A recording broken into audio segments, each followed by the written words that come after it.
Hey, everybody. Proud to have this man. Hope everybody is well today on Monday. But my longtime friend here, the last time I saw him, and we had a conversation that I said was going to turn into a longer discussion, was on the night of the Oscar Grant murder riot. Wow. Remember that? That's been a while. Hey, Zennie, what's up? Hey, good, man. I have you on. Do you ever see that video? That part where you're in it, you know, that's classic now. It's been on CNN, on Colors TV. Man, you've been all over. But now you're running for mayor. So talk to us. And how you doing, first of all? I'm doing great under the circumstances, Zennie. I mean, I feel like, first I, have to acknowledge where we are. This, we're on Native American land here in unceded territory for the Ohlone people. Have to acknowledge our ancestors, our elders. I know you're in the South with your mom. I grew up in Arkansas, so anytime I do anything, I sort of think about myself and where I came from. My Arkansas roots kick in, and then I've been in Oakland for a long time. I'm doing fine. Kids are good. Everybody is fine. But I say under the circumstances because, a lot going on in the world right now, a lot going on in Oakland right now. And despite that, we remain hopeful and, know that better days are ahead. Some people are doing great. Some folks aren't doing so great. And so I spent a little time last night in Sabrani Park, where folks are trying to really change the energy in deep East Oakland. I live in West Oakland, and I hear gunshots at night. It's a lot going on, and at the same time, there's a lot of great stuff going on in Oakland. And so I'm hoping that we get a chance to talk about that as well as the challenges ahead. Well, as everybody knows, this is your platform, so I want to know, what was the aha moment where you said, "I'm going to run"? I would say a couple things, because I've been thinking about this for a long time, as you know. Back when before Ron Dellums was declared candidate for mayor, I was, and there were several of us who, Don White and several of us who were declared candidates, and we deferred to Ron Dellums as the sort of, dean of Oakland politics at that time, East Bay politics. And, but ever since then, I've been thinking about, well, what can I do to contribute to the well-being, the forward progress of the community that I love. I love Oakland. I've been here since I was 22 years old. So I sort of think of myself as an Oaklander, even though I'm a transplant, so to speak, from Arkansas, where I grew up. I feel like the town is my town as well. I love Oakland. I've raised 4 of my 5 children here. My 12-year-old is still being raised here. I have a lot of friends and family. I've been a resident of West Oakland since '92. And in some ways, aha moment, I would say probably 2 things happened. On the personal side, it was becoming a grandfather. I became a grandfather in December. My oldest had her first baby, and thank you. And it changes the way you think about things, because I have children, and we've always worked hard on behalf of young people, whether it was on the school board or a founding parent at Omode School, or workforce investment board in terms of looking at jobs for young people during the summer. But the becoming a grandfather and thinking about what is the thing I'd like to say that my generation left for her generation, that I want her generation to not be dealing with the same issues that we're dealing with. I would hope that her generation thinks about the sort of rampant gun violence all across America, school shootings, where you have to do, drills for active shooters in schools. I would hope that my granddaughter's generation looks at that as a historical artifact, that they'll look at that as something that used to happen, not something that still happens, right? So that's sort of one part of it. And I did have this moment where I thought about, 20 years from now, I'd like to be having a conversation with my granddaughter, and I felt like that conversation go one of 2 ways. That conversation can go like, "Granddad, man, thank you so much for the work that you and Zennie and all these folks that were in your generation did when I was just a baby, so that things could be good." That's one version of the conversation. The version I don't look forward to is the version that goes something like, "Granddad, what the hell were y'all doing? Like what happened on your watch? Like what was going on?" And so I thought about it, sort of like that. And I think the second thing that happened was in my work as a facilitator, meeting designer, I got a chance to facilitate the city council's biannual retreat. And so I had 2 full days to facilitate conversations with the city council Our current mayor was a part of those conversations. And after that second day, I started thinking about, well, what could I contribute to the relationships between the city council and the mayor's office, the relationships between the council and the city attorney, the city administrator, as well as other systems leaders, Oakland School Board, as well as the Board of Supervisors. And a fundamental skill set for me is meeting design and facilitation. In other words, getting people to have meaningful conversations where we can arrive at consensus and then put that consensus into action. And so after taking a look at this, and this was not the first time I had had the task of facilitating city council retreat. Back when Lynette McElhaney was president of the council, Desley Brooks was on, Larry Reed was still on, that council was a whole lot more dysfunctional and toxic than what we see now. Although some of that toxicity is raising its head now as we see kind of like these last few days of the bit of contentiousness that's happening between some of our current members of council about these proposals around how do we get to more policing. So after some thought, and after I talked to a few people about it, I'd already been thinking about it, but I hadn't made any firm decision. Kind of came to a decision that I would offer myself in this way. When I talk to family, when I talk to friends, when I talk to people who have sort of been around Oakland politics for a while, whether it's on the school board or city council, people were sort of like, well, why would you do that? Like, why would you, like take on that kind of a thankless job is how people often would describe being mayor. Why would you take on this when all these challenges, COVID, we're not quite out of a pandemic. We're dealing with a huge and tragic increase in gun violence. We're dealing with a lot of issues, the homeless, unhoused issues that are happening here in the city. These are big challenges, and this is not for the faint of heart. As I thought about it, and I thought about my skill set, my experiences, my temperament, what I could add to this as somebody who's been in political life here, but also have been in just everyday life here, as a parent, as a facilitative leader in the nonprofit community. I manage the Brotherhood of Elders Network, which is a intergenerational network of Black men that's doing great work. I've done work at the national level with the Executive Alliance for Boys and Men of Color over the last few years.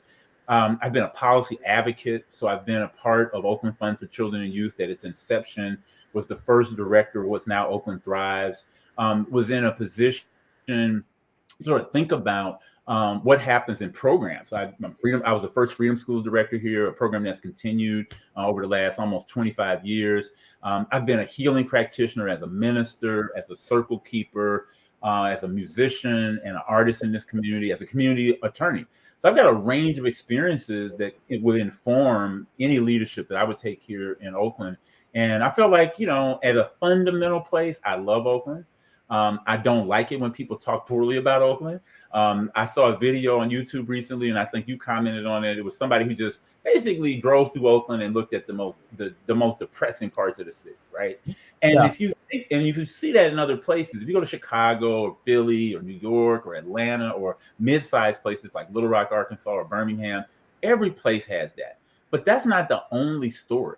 And so as a storyteller, I want to be able to tell the story of Oakland. What's the authentic story of Oakland? And not just the Oakland that we pine for, because a lot of us feel like we like Oakland in a certain way. But then anytime you think about whatever period that was in the 80s, you still got to think about crack and the epidemic. In the 90s, leading into the early 2000s, 2012, I think was the highest rate of homicides in the city as one marker of our health and well-being. But at the same time, our story is the story of artists. Our story is the story of activists. Our story is the story of a beautiful place. I mean, this is one of the most beautiful cities in the country. Yep. And so for me, I feel like all of those things that kind of came together. I think the impetus around wanting to serve has just been part of my history. It's been part of how my parents raised me and what I've tried to do and what I've tried to share with other people along the way. And so all of that sort of came together to say, like, let's do this. And I've been telling all my friends and supporters, I'm not running for mayor. We're running for mayor.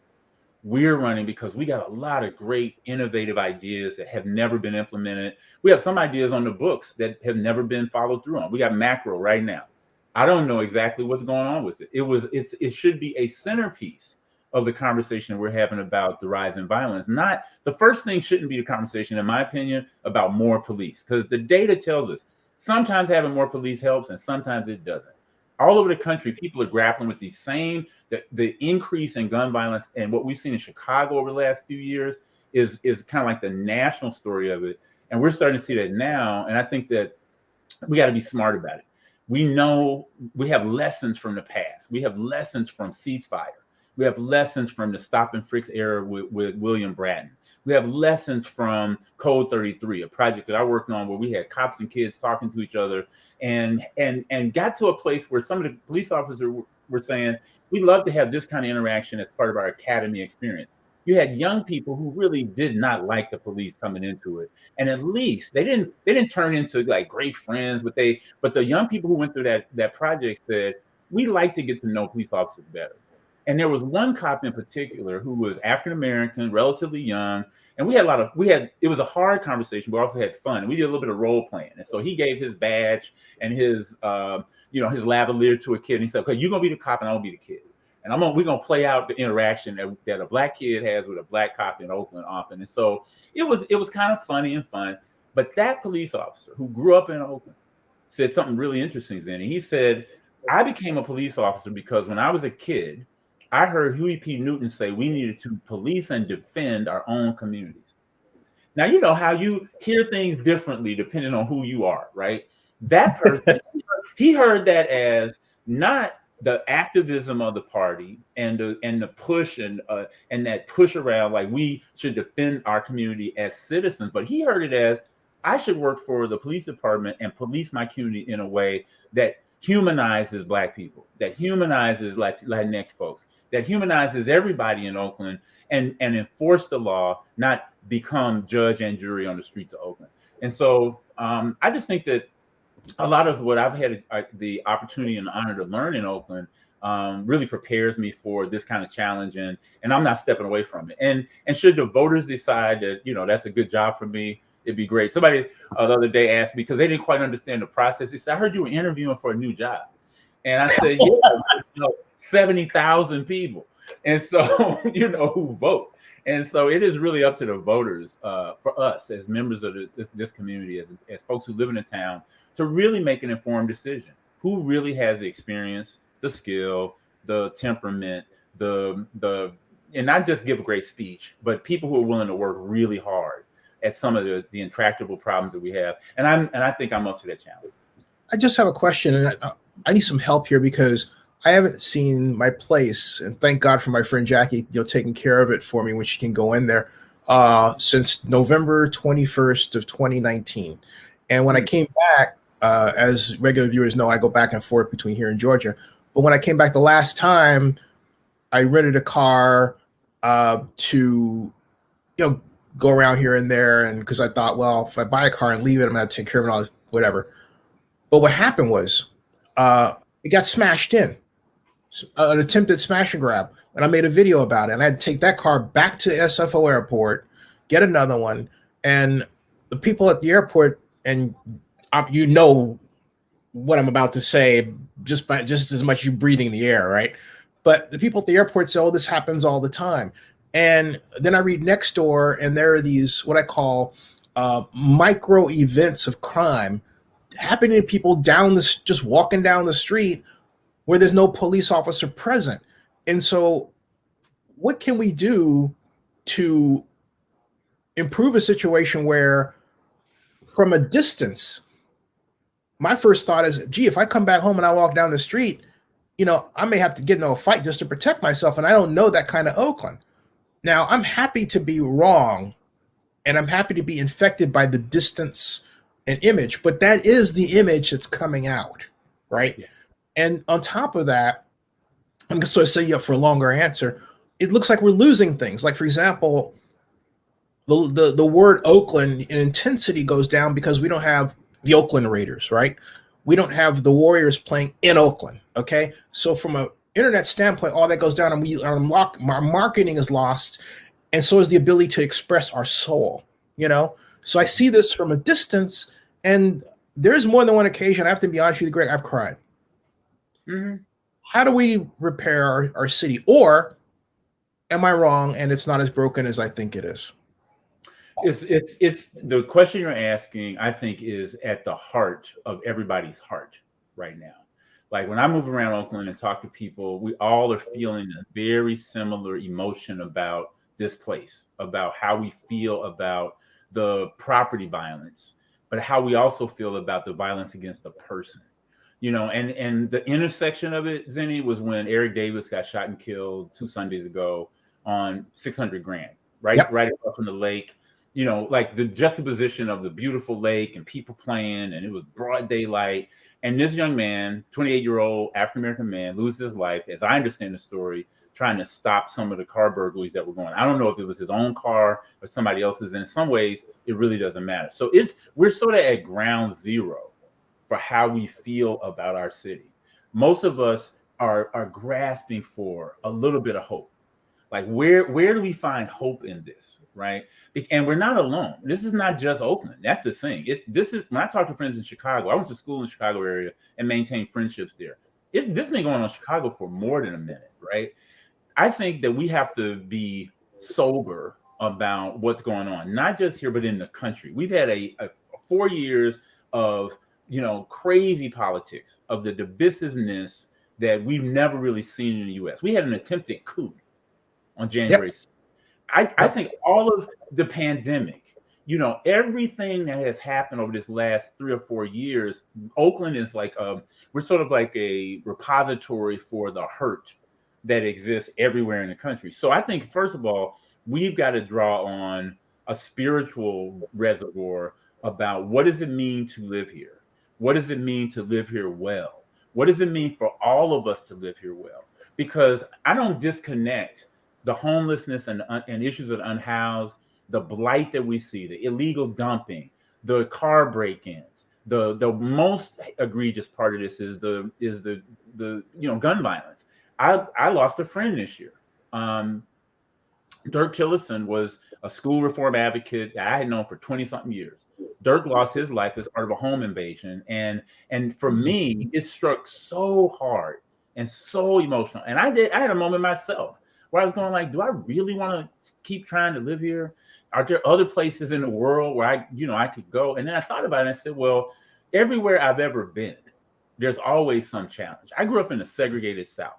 If my parents had done what most of their generation or a lot of their generation did, which was to leave Arkansas, like when they were in the late 50s, to get away from white supremacist behavior, to get away from the lack of economic opportunity, I wouldn't have had the benefit of growing up in a place like Pine Bluff, Arkansas, which I had a great childhood, despite all of that societal stuff that was going on. As the African American community put their hedge around me to make sure I got an education, to make sure I was safe, to make sure that nothing too terrible ever happened to me, and never preached to me that I should hate white people, even though white people were acting a fool. Like, I mean, and I'm saying it from a systems place. I had white friends growing up, played sports, I still stay in touch with some of those folks, right? To get to that spiritual reservoir, I think we have to start a conversation about what makes us hopeful. What actually makes us hopeful about Oakland, despite all of what you described, all of what you said. And I think that there's enough here, there's enough history, there's enough culture, there's enough art, there's enough physical beauty for us to say, what does it take for us as a full community, as a collective, to get this right? We're as divisive as the rest of the country. Even though we call ourselves progressives for the most part, most of us are registered Democrats, right? But the fights that we have, people get on their soapbox around their particular issue around defund the police, or we need more police. Like we need to have more market rate housing, and so sad, it's too bad for those people who can't afford it. That because the market loves Oakland right now. Like we got more cranes consistently than any other period in our history. I mean, this is the building that's going on. I always kind of wonder, like, are we going to be like we were in the late 80s, early 90s, where we overbuilt office space downtown? And when Lionel Wilson was mayor, when Ella Hugh Harris was mayor, and that office space was empty for a long period of time. So I think it has a lot to do with hope. It has a lot to do with healing, that we ought to acknowledge the hurt, that we ought to acknowledge the pain, that we ought to acknowledge the anxiety that we're all feeling. And then from there, pull on that reservoir of cultural and spiritual strength and resilience the way our ancestors did. I often think about, what was it like being a parent when you were in the 1700s or 1800s on some plantation in Alabama or Mississippi, or in some household in Massachusetts, where you had to tell your children, this is about as good as it's going to get. You didn't have the view of a civil war that was going to happen in 1861. You didn't have a view of the abolitionist role that Frederick Douglass and Sojourner Truth and all these folks played. If you were a Latinx kid, you didn't have a sense of working in the fields was ever going to change. That until Cesar Chavez and Dolores Huerta and other people came along, to the Filipino activists that were part of that, it was hopeless. It probably felt very hopeless, but there's always somebody in every generation and somebodies who are going to hold up a light and say, this is a possible way out. I think that's the role of leadership. That's the role of elected officials. That's the role of nonprofit leaders. That's the role of faith leaders, is to shine a light and say, here's where we can find hope. So to make it practical, I think that we have to have a sense of priorities around, as bad as car break-ins are, what's worse is assaults and murders. Mm-hmm. So how do we prioritize that part of the problem? How do we, sort of take a sort of simple formula of redeploying plus reinvesting equals reimagining, right? And if those, and as Derek is saying, hey Derek, as those smash and grabs occur, everything is getting normalized. I agree with Derek. We're starting to be normal, but it's not normal for a little kid to get shot because his parents were on the freeway. It's not normal to be in your home the way Dirk Tillotson was at the end of a Friday night and have somebody walk in on you. So we've got the hopefulness is, how do we interrupt that? And we got to do a lot of things at one time, because when you read any of the literature and you study any of the, people who talk about crime prevention and in the larger context of economic opportunity, of better education, of decent housing, of clean streets, all of those things go together. I don't think you can solve the problem of car break-ins without looking at what happens with our unhoused community. And I'm not saying unhoused people are responsible. I'm just saying that the overall environment and context is one of blight. It feels blighted. When you drive up San Pablo and you're going from, right around Grand all the way up to San Pablo, and you see the numbers of people living out there and all the garbage that's out there, we have to and can do better. So I think that to be sophisticated about this, we got to think about all of these problems at one time, that we got to then figure out what's our consensus for how we redeploy police officers in the right places and in the right ways that make sure that we are doing that. How do we, as everyday people, contribute to the overall feeling of safety by being out, having good lighting, having garbage day pickups the way Noel Gallo and other folks are doing. I appreciate Noel for doing that over the years. It's been a consistent thing he's done. What if we were all doing that across every council district?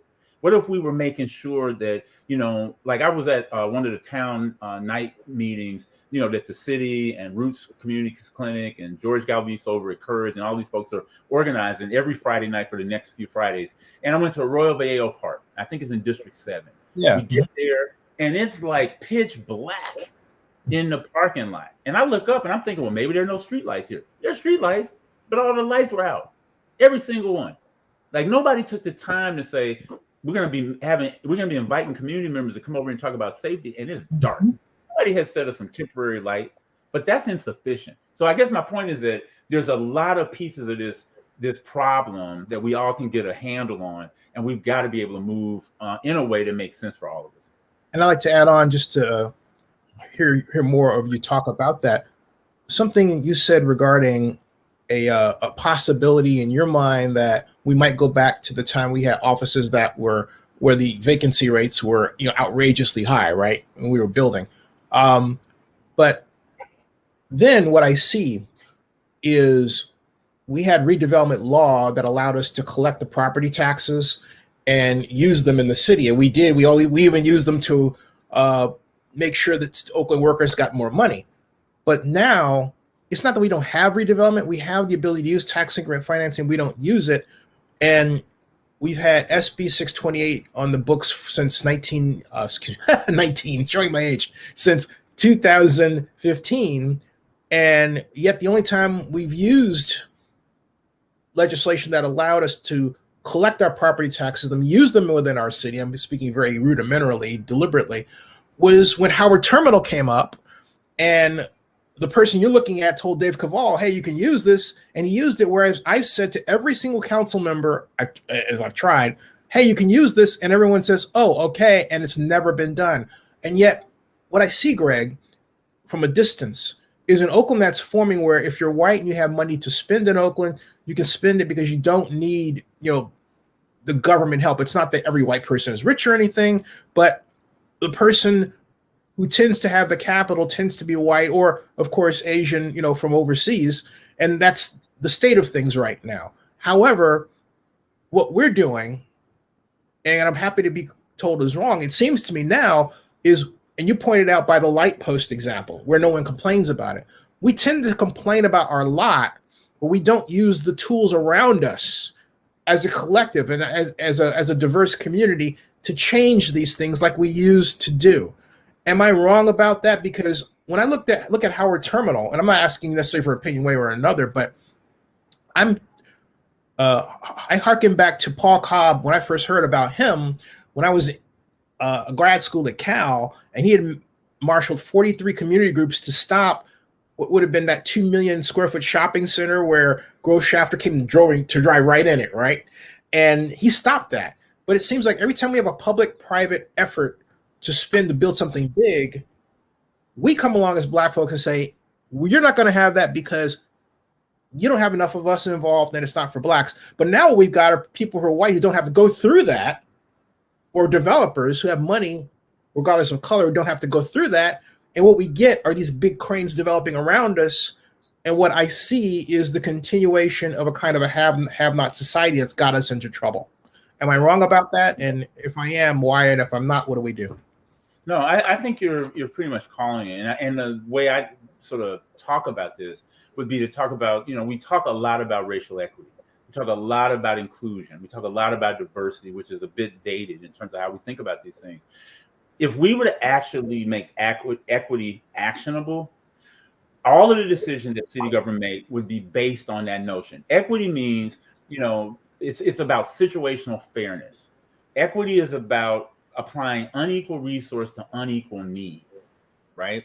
So that in the example of that's used with Paul Cobb or the Howard Terminal example, the conversation should be driven not just by market forces, but those conversations need to be driven by what's fair to the residents of this city as taxpayers, what's fair to people who live in the neighborhood. And all of these processes we have around the downtown specific plan or any of the other work that we do, if you put equity at the center, if you begin to think about and I'm talking about a whole of government kind of use of this, not just, and I love Darlene Flynn's work. I love the fact that we were able to apply equity to cannabis dispensary licensing, right? That's just one example. That's just one place where we ought to be the same way we do an environmental impact study. We should be doing an equity impact review of every major decision that comes out of the city, whether it's around recruitment of police officers, whether it's around development, permits and licensure, like that notion of equity. And if you ask everybody who's running, everybody will say believe in equity. Everybody, right? Because it's the thing to say now. If you talk to philanthropy, everybody's about equity. And then the question becomes, how are you applying it? How are you actually using these principles that we've seen in Seattle and Portland and Cincinnati and a few other places around the country, where we know that if the minute the minute you begin making decisions based on that, you're going to get to better decision making. You'll get to more fairness, right? And so I never pretend to know everything about any topic, right? And certainly not everything about everything. So I think that again, if we were to tap into the brilliance of people in this community who have been doing development, people who are doing development from a equity vantage point, or at least trying to, those are the places where I think that we make progress, right? I don't think we get there by, sort of hoping for the best. And certainly we don't get there by doing business as usual. I think another thing that we ought to be considering is, because we live in Oakland, we live in at least 3 important political jurisdictional sort of venues. It's the city, the municipality of Oakland, it's the county of Alameda, and it's the Oakland Unified School District. None of these systems, in my opinion, really work well together. None of these system leaders really talk. One of the things I found out when I ran that city council retreat is that the council really and the mayor really don't talk to the board of supervisors. And some of that goes to the board of supervisors' unwillingness to see Oakland as a special city. It is the largest city in the county.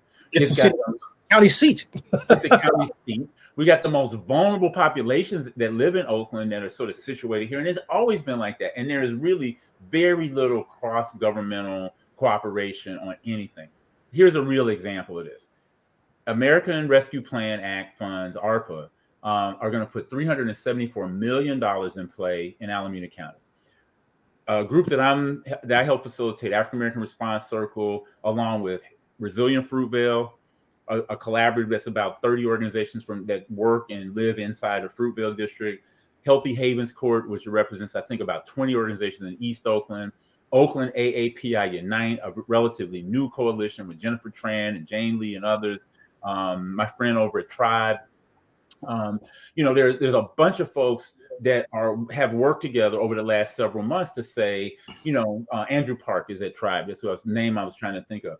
We all went to the county as a group, representing almost 100 nonprofit organizations, representing some of the most important geography in the city. And we simply said to the Board of Supervisors, make investments in our communities. On behalf of the African American community, put up a $100 million investment. And we were very detailed about it. How much of that would be for guaranteed basic income? How much of that would be for rental supports? How much of that would be for new home ownership? How much of that would be for mental and social health services? And we laid it out. These other groups did the same thing.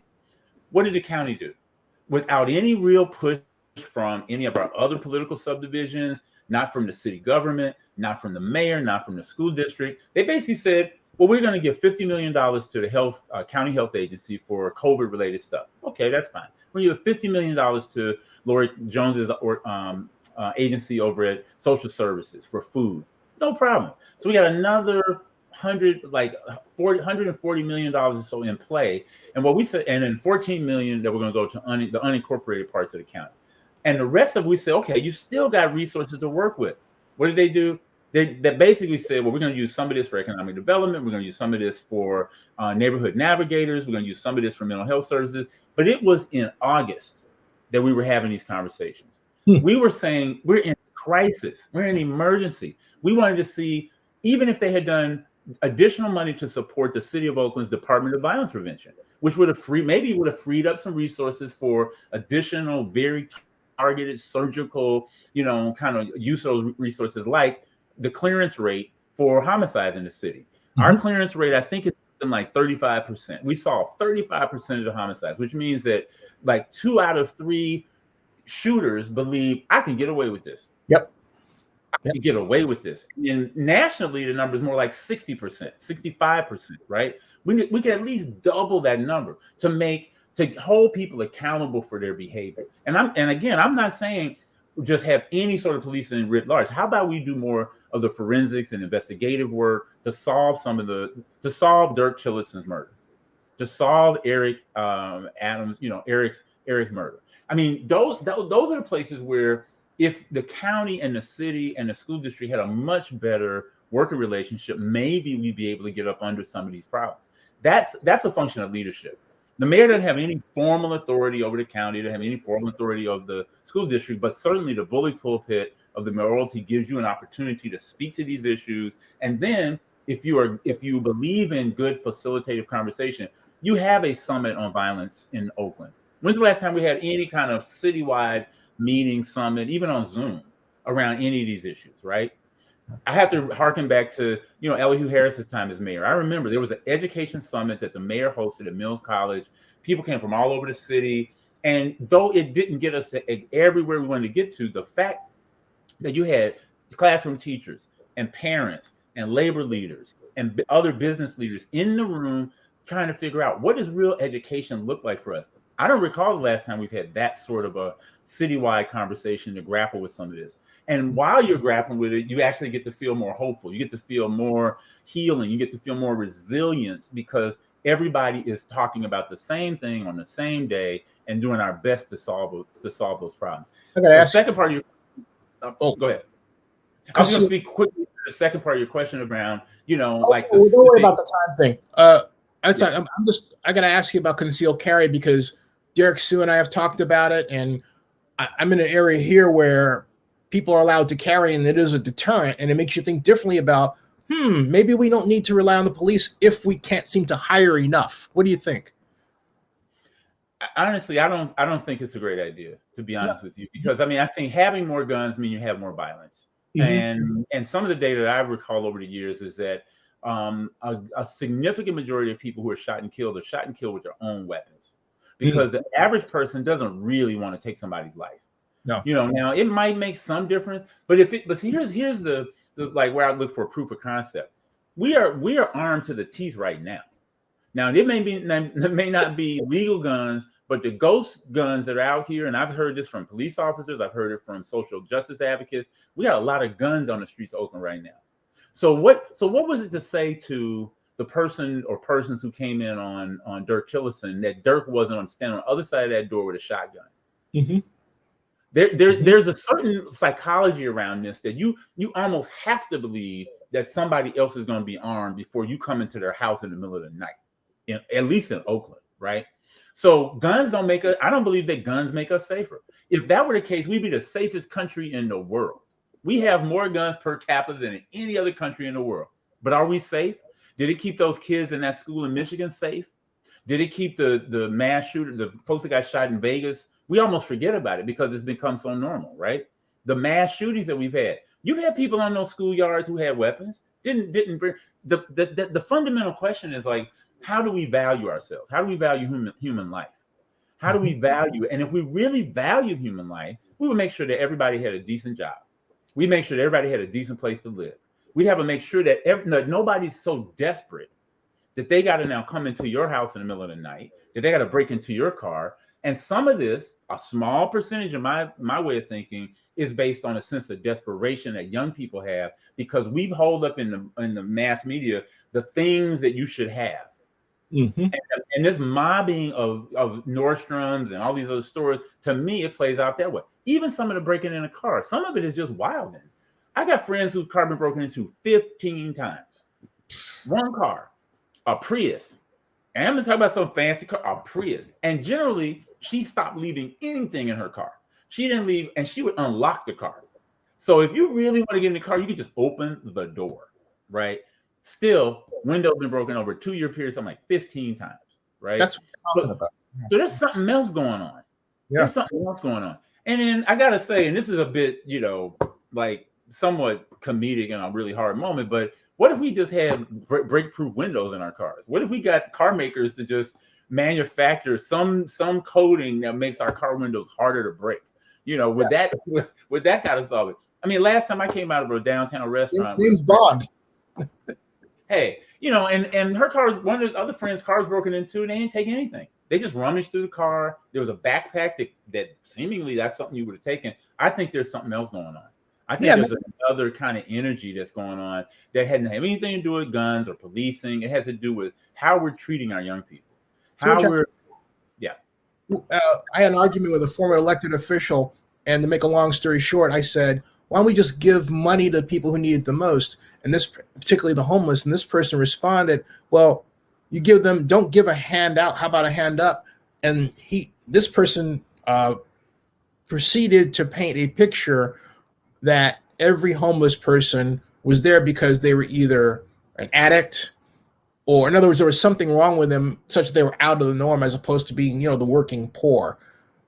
What say you about how we solve this problem in a fast fashion? Because we have, it seems to me, Greg, and I'm happy to be wrong, but it seems like the solutions that everybody is proposing take time, to impact, whereas people are desperate. You can see it in their prose.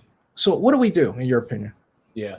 No, I think that is one of the more challenging pieces of all of this is the timing. Like, how do we make sure we're doing something in the short term that's effective while we think about long-term solutions? So I think some of our advocates, folks like Candace Elder, who are working out in East Oakland Collective, where they're making the encampments more livable and not in some permanent way. But do we have hubs where people can get food every day? Do people have an ability? And I love it when I see it, and I think it needs to be at scale. The trucks that bring portable showers and restroom facilities to people to help people just get through this until they can get something better. I think that, you know, part of the thing is, and I haven't seen it, and maybe it exists, a really good study on our homeless or our unhoused. Who really is it? Because I think we have a lot of ideas about, some of it is, you know, folks who have drug addiction, some of it is mental health issues, but we got some folks who are working poor who have vehicles parked right outside the encampment, and they go to work every day. But because the median price of housing is going through the roof, because the median price of rental units has gone through the roof, they just can't afford it. So I think we have to have a lot more ability to subsidize those folks until they can kind of get back up on their feet. And it's going to be interesting over the next couple of years, I think, to see what happens with all of this newly built space. At the same time that most big corporations, our tech companies, are going hybrid, which they're saying that you can work from home and you can work in the office. Some people are 100%, you know, going to be on a digital platform, which means, and you've seen it, and it kind of like what you're doing. You're able to live in Alabama part-time and live here part-time. And we're seeing younger folks, doing the same thing. And so, and so some of that, you know, I think I just kind of speculate that there's going to be a lot of vacancies. In the same way that during COVID, the county was able to buy some hotels, was able to give people vouchers to live in hotels. Why not use some of this built space that way? You know, again, temporary housing until people can kind of get themselves together, while we make for more permanent solutions in terms of just more far below market rate housing being built, and really thinking about what does it mean to house people properly. Again, it's not a citywide problem. It's not just a city problem. It's a state problem. It's a national kind of issue. And I think we got to tap into the best thinking all over the country to be able to do this in a better way. Hey, what about sports? Because I feel like, let me take that question and put it in the background. I'm going to get to the question I really want to ask, because this is okay. How do you assess the work of the current mayor? Because, and I'm just going to put it right between the eyes, I think that my god sister's performance has been very poor, and I think that we've been done a disservice to the city in a lot of ways. And I say this as a person who, on the 9th of May of 2014, at her parents' place, said, "You need to run for mayor," and she ran for city council and did precinct walking for her. I've known her for 32 years, so I'm not talking from an outsider. I'm talking from a person who's deeply emotionally disappointed. Okay, and I just laid that on the table, and I've laid that on the table more often than not. I'm not going to stop. Am I wrong? And what say you about my point of view and how the mayor has done? She's had 2 terms, okay, in Oakland. Yeah, you know, it's an interesting question, Zennie, and I think that the way I want to answer it is that Libby Schaaf, just like everybody else I know who's gone into public life, with 1 or 2 exceptions, went in for the right reasons. Went in to basically serve the community. Went in to make sure that we were properly housed and properly clothed and properly entertained. I mean, I think that's where the sports piece comes in, right? And so I don't think it's all on Libby. I think it's on city council as much as it is on her. I think it's part of city administration. You know, everybody. I think it's part of the faith community. I think it's part of the business. I think we all have to take responsibility of what's happened over the last 8 years. Because if we elect people and we think that they are going to be like magicians or wizards and just magically fix stuff, then we're all sorely disappointed all the time. Now, you're a well-informed person, and you know how difficult this job is. I don't know of any mayor that we've been 100% satisfied with. I don't know of any mayor that we've been 60% satisfied with, which actually begs the question of why would I want to go into this in a room, and then you're going to be having the same show 5 years from now talking about how screwed up Greg Hodge is, right? That is a risk. It is indeed a risk, right? but I think that, you know, if there is a way for us to have some compassion and empathy with each other, that you burn out on stuff, and if the circumstances, the only mayor that you, and again, depending on where your politics are, you might say that Jerry Brown was a great mayor. Well, Jerry had been a former governor, had all of the connections you could possibly have, right? What did 10K of new housing do in Oakland, though? it drove out a whole set of people who couldn't afford to live in Oakland. That was the beginning of what we're seeing now, right? But some people would say, no, Jerry did what he said he was going to do. He's going to bring 10,000 new units of housing. He was going to bring the arts into some kind of, focus in the city, and it was going to be safer. Jerry enjoyed one of the best economies in the last 100 years. So he gets to have that. Unfortunately, with Libby, with COVID, with what happens with development and what we've seen, with the loss of redevelopment dollars, all of those dynamics matter. And I think that Greg, that's what I'm getting at, and I have to push back just a tiny bit on this, only because we had redevelopment when Jerry was mayor, and as the guy who worked on the 10K program and brought his real estate friends in to look at our meeting when I had it in my office, we knew that redevelopment would provide us with the money to build more affordable housing. And so did John Stewart, a bridge, a number of people, right, who were developers. But then Jerry became governor, got rid of redevelopment, and did little to bring it back. But he did establish the enhanced infrastructure financing district program, which Oakland has not used. And we had the golden opportunity, you know what I'm saying, to use redevelopment. And what I've said to Libby, I said it to Annie Campbell Washington when she was the council member about using it, and she didn't know about it. Anybody that I knew, I said, we need to do this now, and we've done nothing. So I understand, and this is what I have a conversation about with a lot of people. It's how we have forgotten how to use government and the tools provided by legislation to fix our problems like we used to, right? And that's what hurts my heart. You see what I'm getting at? It's a solid point. And I think that this is where, the more the more you're responsible for doing. And I think that when people know about the tools and you have access to a tool that you don't use, then you have to be held accountable around that.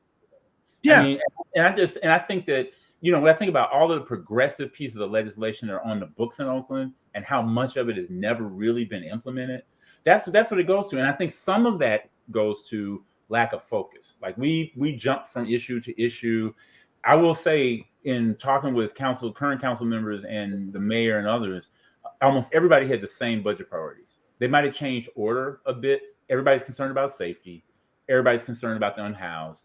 And from there, it's sort of like the bucket list of blight. Like it could be illegal dumping. It could be, any number of things, right? Vacant lots. And so I think that it's almost like what we need right now is a bit of a restart. Just to say, okay, what are the resources we have at our disposal? What are the tools that we could use to leverage those resources? Where do we have friends at the county and the state and the federal level who can help us finance things that we may not have local finances for, philanthropy included, and bring to bear all of this on a set of priorities that we think are important? If we say the 3 or 4 big things that should happen over a 4-year mayoralty are this, and this, be able to hold every elected official who's on the council to that. Not to have everybody come with their pet projects every budget cycle and say, here's my list of pet projects. But no, to have some kind of organizational discipline and rigor around how we use the tools that are currently at our disposal. Not some we wish we had, but the things that we currently have. And I think what you're describing, I got friends who've been in city government for a long time, and almost everybody says the same thing. It's like we aren't living up to our potential. We aren't living up to our capacity. That there's some things that we could be doing that would make a big difference. And some of them aren't sexy, so they're not necessarily new, but there's a way. And I think this is the value of when people go to the ballot box next November, you get a chance to choose between some experience and people who are inexperienced. Choose between people who are seeing a bright, new, flashy object. I have to say, I've been asked this question, and I think it would be important to ask folks. Some people are in the council. Did you run for council to be running for mayor? Or did you run for council so you could actually serve your district? Yeah. That's a really fundamental question. And any good council person, and there's several of them I think are doing a decent job, they've got to be able to say, I both served people in my neighborhood because I got out there and I understood what people were concerned about while I served the entire city. So I'm not arguing for people to serve only their district. You got to be two-minded about it. You got to figure out what's good for my district and what's good for us at large. Sports teams, I think, go to the question of what's good for the body politic, what's good for civic morale. You know how it was almost as if nothing bad was happening when the Warriors were in town and they were winning basketball games. It was like, because that's all we talked about. I mean, there was a lot of crazy stuff going on even back then. Well, I look at as a guy who tried to bring Super Bowl to Oakland, but it's what I look at when I see sports, because this is something that I really disagree with, not in a conversation with her, but in listening to her comments. Our good councilmember Carol Fife of District 3 would say I don't have time for baseball. But when I look at it, I see the industry called meetings, incentives, conventions, and entertainment. And I think about a woman that I met on an elevator when I was covering the Raiders game, who worked at the Coliseum, who told me about how she strung together her gig at the stadium and then at the arena to feed her family. And what's going on is, I feel like, and I'm happy to be wrong about this, but if you type economic development in Google under Oakland, economic development Oakland, we don't have a department anymore. The person who runs it has no economic development background, right? So these are the seeds of where we are today in terms of what I have said is an incompetent staff and people don't like it. But the reason why I started talking this way is because of the great pain that I feel about a city that I was, proud to work for as a grad student out of Cal, and felt like I was part of the mission, and that was a innovator in financial approaches, and as Henry Gardner told me, used redevelopment to remove crack houses in East Oakland, right, in 1983. I can go on and on and on. And Greg, I cry more often than not because I feel like that Oakland has been wrecked. You know what I mean? Wrecked. And so what I'm saying is as mayor, how do you bring that back? And I'm not saying you can't when I ask it like that, because look, you've been around a long time, you know everybody. So you have the tools of the trade, if you will, but how do we do it? Are we too far gone? Or am I just one of those people that's lost hope and I'm hopeless? No, we're not too far gone. And again, I have to believe that, any kind of renaissance, any kind of renewal starts with that value proposition that I talked about early on. We got to find what could we be hopeful about? Where do we find healing in all this? And then apply our best thinking, our best spirit, our best heart to make a difference in these ways. And this is why I started talking about my grandkid. I feel like this is a generational situation that we're in. But the question I have for myself and this generation of leadership is, what building blocks do we put in place that might require some really hard decisions politically that will then inure to the benefit of our children's children? Decisions like I was very disappointed when I saw the little tit for tat going on with Shang and Lauren about this last resolution. So you got people now talking about how the rules committee and who gets to put their idea out there first matters, versus who's going to help construct the best thinking around it. That's your job. That's what you got elected to do. Yep. And I like all of them as people. There's nobody on the council I dislike. I don't dislike Libby. A lot of people don't like Libby. I like Libby as a person. I think Libby. I love Libby. That's why I'm so upset. I love her to death. Has a hard job. But that aside, how are we gonna? If somebody said to me, and this is not adultism at all, but somebody said, how do we get some adult conversations going where we can actually make clear-eyed, sober decisions about what needs to happen next, and not tinker around the edges? I'm going to tell you what I would have preferred to see in the headlines over the last week or two. I would have preferred to see people saying, we need to have a more comprehensive approach to public safety, and not have all of it focus on, do we need 60 more cops or not? Because we could go through all of that and not have it make very much of a difference. If you look at the national data, you look at the studies, sometimes more cops make you safer, sometimes it doesn't. And especially if those cops, I'm really nervous about this idea of, let's recruit cops from other cities, give them a bonus to show up. That's like, you might get some great folks, and you might get some folks that other people did not want. You might get some of the folks who like what happened to George Floyd, somebody who's a cop who's on paper looks great, experienced cop who doesn't respect human life in the Black community, right? Who doesn't respect Latinx life, who doesn't respect women. Right. That in and of itself, putting that incentives out there. I don't know. So I just think that the moment we're in requires leadership. It does not require politicking. It's got to move beyond that. We deserve more. Our children deserve more. Our elders deserve more. I don't like that sense of when I hear gunfire at night in my neighborhood, and maybe somebody's gonna show up.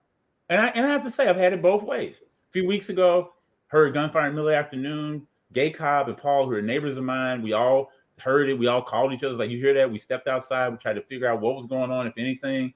And 30 minutes later, police officer shows up, and he, bless his heart, as my grandmother would say, seemed a little clueless about what to do. And on the other hand, heard 2 gunshots a week ago, middle of the night, and I got up, kind of looked out, and pretty quickly, and I think it's because of Shot Spotter, 2 squad cars showed up. That was, and we all got stories about when the police didn't show up and when the police did show up, right? And then we got stories about how did they behave when they showed up. Sometimes they behave great, sometimes they don't. So, and I think that the culture of the police department, what LeRon Armstrong's got to deal with, while all this other stuff is going on, he's still got to deal with what the federal court mandate has been around, getting the police department culture in a way that is not abusive to its citizens, that we don't have the perception that it is an occupying force in parts of our city. And I think that LeRon is I pray for him. I pray for his success. I pray that he gets the kind of department that we all want in shape, right? And that people like Ursi Joyner, who got shot at a gas station 2 blocks from my house, people who have served and who have served the community well, don't get vilified simply because they're wearing a uniform. I just think that we got to be a lot more thoughtful and reflective about what it is that we say when we talk about our police, when we talk about our teachers. You can hate the system associated with white supremacy, while you still can love and care about the people that work within it. I think every system's got people who went in for the right reason. We got a lot of teachers who went into teaching for all the right reasons. Both my parents were public school teachers. We got some people who couldn't find a job doing something else, and so they decided, well, maybe this is what I could do. I think there's people in the police force the same way, firefighters same way, nurses same way. There's some people who join a profession for the vocation, and some people join it for the job. And I just think that there's to be mature about it, to be thoughtful about it, to think about all the people some of whom risk their lives on a daily basis so the rest of us can feel safe. We got to be able to create it, and we have to have, we cannot tolerate abuse from our public officials, whether they are elected officials or police officers. It can't be tolerated. So I stand with Black Lives Matter on that. I stand with APTP on that. But I also stand with the everyday grandmother in my neighborhood who, when she hears some commotion on the street at night, when she hears a sideshow gearing up on her block, when she hears gunfire just because people want to fire their weapons because it's fun, that she shouldn't have to feel unsafe. Right. Well, that's 57 minutes, 58 minutes of great conversation. We got to have you back. I would love to come back, and I may have to come see you in Alabama to meet your mom. Georgia.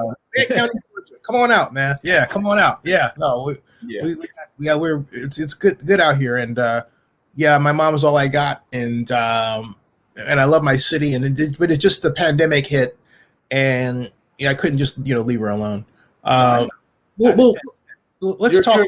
Zennie, you're a good son, and and I see you as a son of Oakland and a son of Alabama, and thank you. I want to thank you for the opportunity to talk a little bit today. I invite people to go to my website. We're just starting to circulate ideas around what we want to do, looking for volunteers, all the time.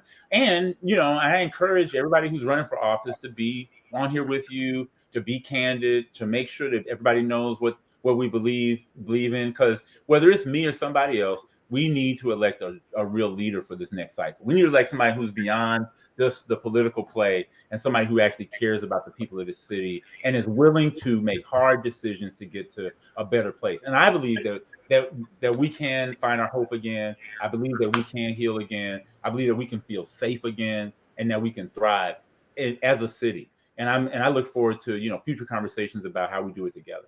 I got to ask, are you going to team up with another candidate like Rebecca Kaplan teamed up with Jean Quan, and that goddess Jean Quan is there? It's almost inevitable with ranked choice voting. Like it's almost like there's no kind of like no way around it, because we're all cutting up a pie of sort of voters, if you will, that's pretty static. And so I haven't thought it all the way through, but I know that probably would be part of the strategy. And again, mostly what I like to see is if it's not me, it's got to be somebody who has the leadership chops, the relationships, the experience to actually lead, and not try to learn this on the job. Makes sense. Greg, stick around in the background. Hey, folks, thanks for watching. A good, consistent viewership.